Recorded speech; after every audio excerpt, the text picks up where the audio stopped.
Dalam nama Bapa dan Putra dan Roh Kudus. Amin. Shalom, damai sejahtera untuk kita semua. Salam jumpa dengan saya, Frater Rafael Kelitadan, dalam edisi Renungan Senin 25 Oktober 2021. Hari ini kita akan bermenung bersama lewat bacaan-bacaan kitab suci. Bacaan pertama dari surat Rasul Paulus kepada jemaat di Roma dan bacaan Injil dari Injil Lukas. Umat beriman yang terkasih, ada satu keluarga yang sangat ketat dengan tradisi. Tradisi yang dimaksudkan ialah pemberian kado atau bingkisan saat salah satu anggota keluarga merayakan hari ulang tahun ataupun perayaan-perayaan besar seperti Natal ataupun Paskah. Saatnya tiba, seorang ibu rumah tangga akhirnya berulang tahun. Uang jajan diberikan kepada anak yang sulung dan bungsu. Kedua anak ini pergi ke pasar lalu menyiapkan kado. Pada malam hari, akhirnya tiba, pemberian kado berlangsung. Seorang ayah memberikan kado kepada istrinya, anak yang tua dan anak yang bungsu. Begitupun sebaliknya, istri dan juga anak yang tua. Lalu anak yang bungsu, ia tidak memberikan 1% pun atau sebuah bingkisan kado terhadap papa, mama, dan kakaknya. Ibu kemudian marah kepada anaknya dan bertanya, "Di manakah uang yang ibu berikan tadi?" Anak itu berkata, "Maaf ibu, uang itu telah saya memakai untuk membeli sepatu dan saya memberikannya ke panti asuhan." Umat beriman yang terkasih, hari ini Injil Lukas mengisahkan tentang perbuatan baik. Perbuatan baik dilakukan oleh Kristus sendiri dengan menyembuhkan seorang perempuan yang sudah 18 tahun dirasuki oleh roh jahat. Penyembuhan itu ditutup dengan sebuah deklarasi dari Kristus sendiri. "Hai ibu, penyakitmu telah sembuh." Lantas muncullah sebuah permasalahan. Mengapa Yesus menyembuhkan orang pada hari Sabat? Pertanyaan ini dilontarkan oleh kepala rumah ibadat kepada Yesus.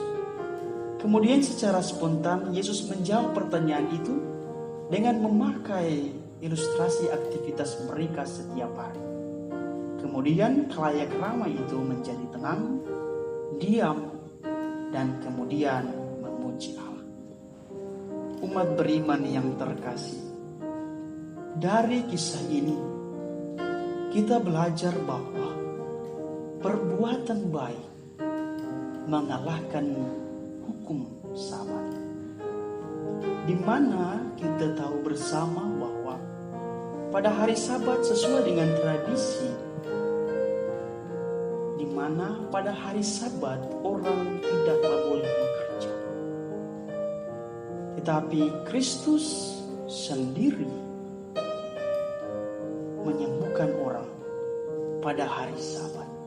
Perbuatan baik yang dilakukan Yesus mengalahkan hukum atau tradisi pada hari Sabat, di mana semua orang tidak boleh bekerja.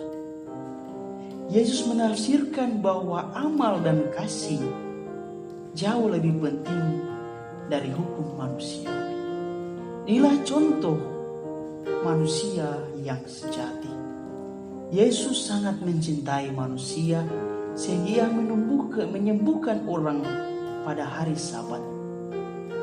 Jika hari Sabat dilarang untuk bekerja dan hanya beristirahat, apakah arti cinta bagi kita?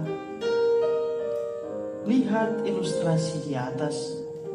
Seorang anak kecil, anak yang bungsu, rela meniadakan tradisi keluarganya demi membantu orang lain. Inilah perbuatan yang baik yang mesti kita teladan.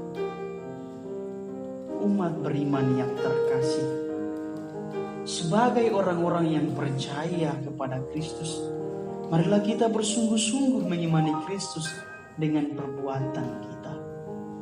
Menjadikan diri kita sebagai sumber kebaikan adalah cita-cita luhur Kristiani. Selaras dengan itu, mari saya mengajak kita untuk menjadikan Kristus sebagai sumber perbuatan baik. Karena hal itu adalah cita-cita luhur orang Kristiani. Selaras dengan itu, rajinlah untuk mengikuti ibadah rosario dan bentuk doa lainnya.